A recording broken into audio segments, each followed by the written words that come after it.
Section 8, question number 11. There is some information that can be concluded based on the fact that triangle CMD is congruent to triangle AMB. A. Write this information below using mathematical statements. B. What valid mathematical reason supports all of the statements listed in Part A? And C.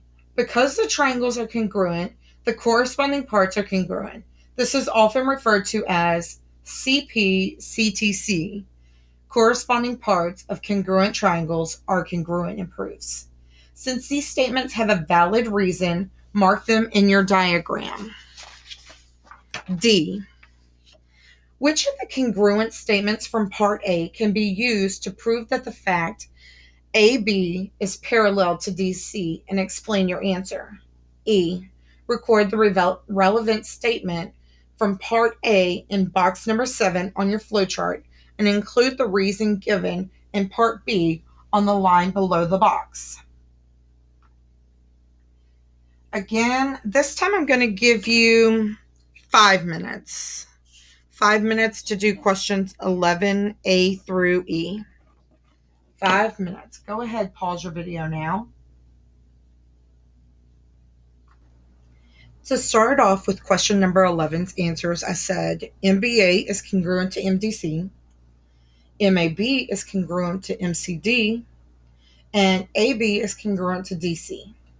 And these are because we know by definition of congruent triangles, all the pieces from one triangle that's congruent to another means that all the parts are congruent.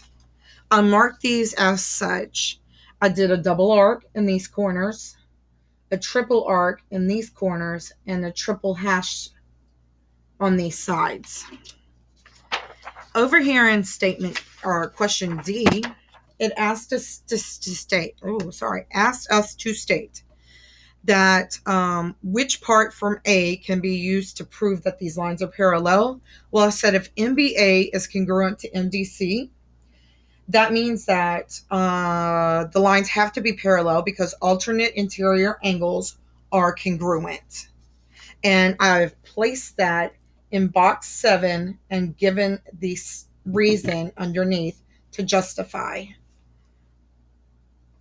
On to your debriefing question.